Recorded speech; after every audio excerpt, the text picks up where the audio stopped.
Saudari-saudara terkasih, percantiklah hatimu, jangan hanya mukamu. Yang merasa tersenyum. Ya, suatu ketika saya jalan-jalan lalu melihat mukanya bersih, pasti skincare-nya mahal. Tapi lupa lehernya masih bersih.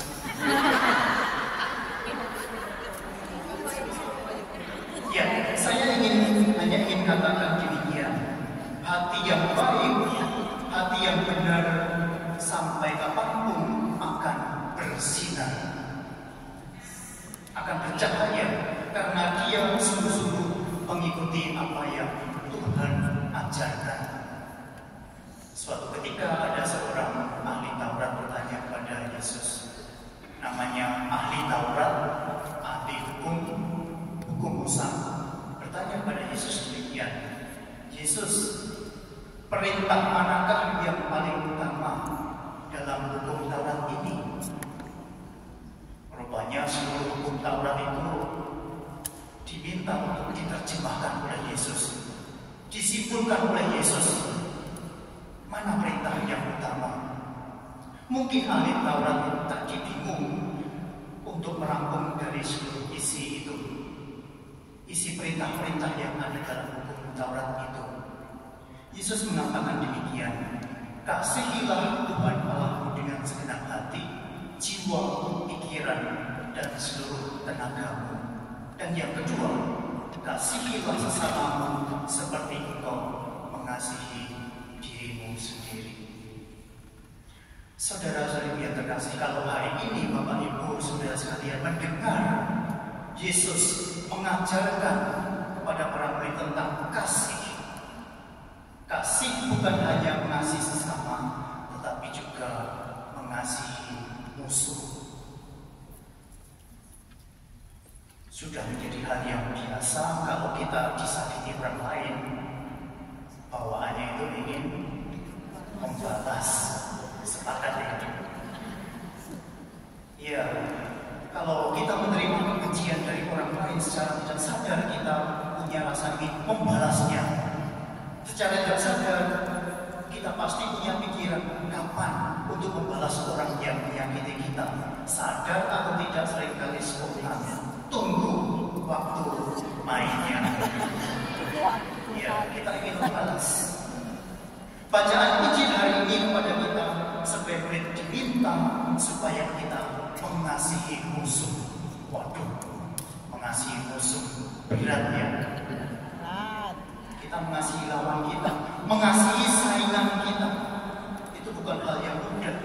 Mengasihi orang yang mau membunuh kita, mengasihi orang yang mau menjatuhkan kita, bukan hal yang gampang. Mengasihi orang yang mengasihi itu enak, namanya apa?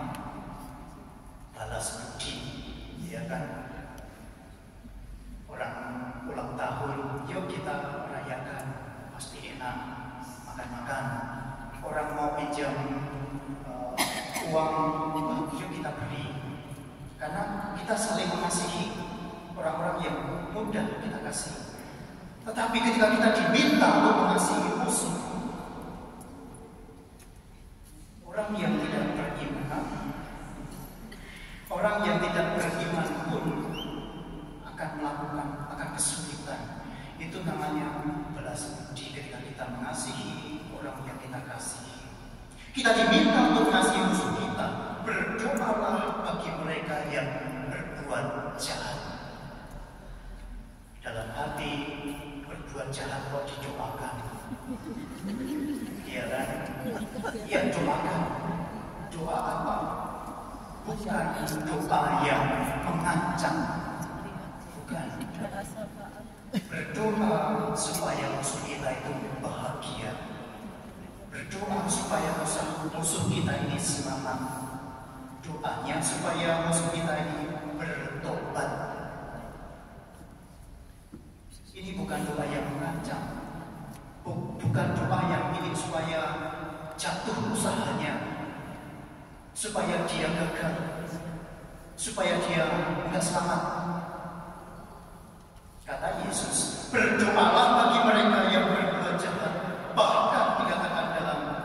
Bila orang menampar pipimu yang satu, berilah juga pipimu yang lain.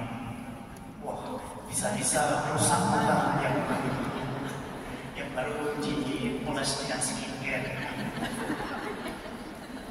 Ya, biaya perawatannya mahal. Mengasihi musuh itu bukan berarti tidak bisa. Sebagai pengikut Kristus kita diminta untuk tetap berani mengasihi mereka. Sesama itu tidak perlu pikir jauh-jauh. Orang-orang di samping kiri kanan kita ini juga sesama kita. Kita yang ada di sini, yang ada di samping kanan kiri kita, yang sama-sama berjuang, sama-sama bekerja di sini, sama-sama memiliki latar belakang yang tidak mudah, sama-sama punya keluarga, sama-sama punya orang yang dicintai di kampung halaman. Keluarga kita, orang tua kita, mungkin mereka yang masih punya orang tua, rekan komunitas. Ini penting di rumah majikan kita, tetangga kita. Jangan dikira sesama itu yang jauh di sana, tidak. Yang dekat dengan kita pun, yang sering bersama-sama kita pun tidak jarang menyakiti hati kita. Yang tiap hari tinggal bersama kita. Lalu kalau kita sudah sakit hati, mulai timbul keinginan untuk balas dendam. Iya, balas dendam atau balas budi ini memang berbeda. Balas budi memang Tuhan mencintai kita. Ini yang harus kita renungkan. Tanpa ada kesadaran bahwa Tuhan mencintai kita, kita berbuat seenak sendiri, mengancam, bahkan bisa berbuat jahat. Kalau kita tahu dan sadar bahwa Tuhan itu menerbitkan matahari untuk yang baik dan jahat, kenapa kita tidak bisa? Yang jahat sekalipun juga menerima cahaya yang sama. Oleh karena itu kita diminta untuk unggul dalam hal apa? Kita diminta untuk mengasihi musuh kita. Saudara-saudariku yang terkasih, sikap ini yang perlu kita perjuangkan. Dan Yesus berjanji kepada kita yang berbuat baik.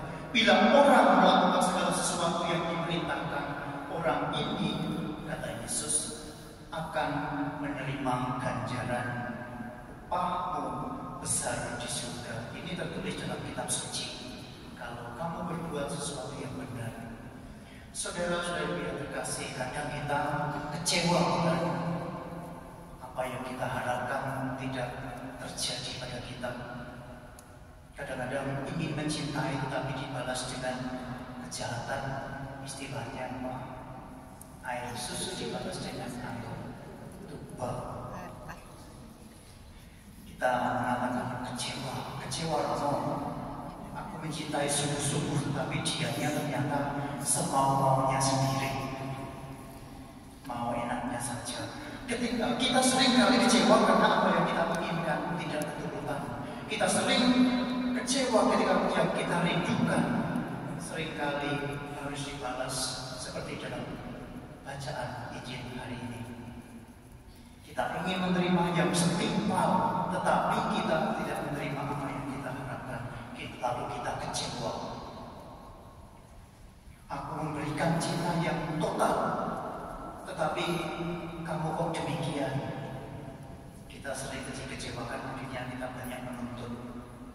Aku memberikan cinta yang penuh, sehingga ketika kita kecewa lalu kita katakan, pulangkan saja ke rumah orang tua. Ya. Nah inilah yang sering terjadi. Maka saudara yang terkasih, lewat Injil yang baru kita dengar, kita diajak sekali lagi, pengampunan itu penting. Kadang kita hanya berhenti pada memaafkan, itu belum selesai. Ya, saya memaafkanmu, tapi saya belum mengampuni. tugas kita di dunia ini bukan untuk menghakimi satu dengan yang lain. Mengingatkan boleh, tetapi jangan sampai menghakimi. Mengingatkan itu karena kita kewajiban kita sebagai seiman, saudara seiman, tetapi jangan sampai menghakimi. Yesus secara tegas mengatakan, janganlah kamu menghakimi satu dengan yang lain, maka kamu pun tidak akan dihakimi. Jangan kamu suka mempersalahkan atau menyalahkan. Ampunilah, maka kamu akan diampuni. Pengampunan sebenarnya akan membuat kita terlepas dari jerat dosa. Pesan Yesus singkat dalam rangkuman, kasihilah Tuhan Allahmu dengan segenap hati dan kasihilah sesama manusia termasuk musuhmu. Saudara dan biar terkasih, inilah yang perlu kita mohonkan. Mohonlah karunia Roh Kudus, bantuan Roh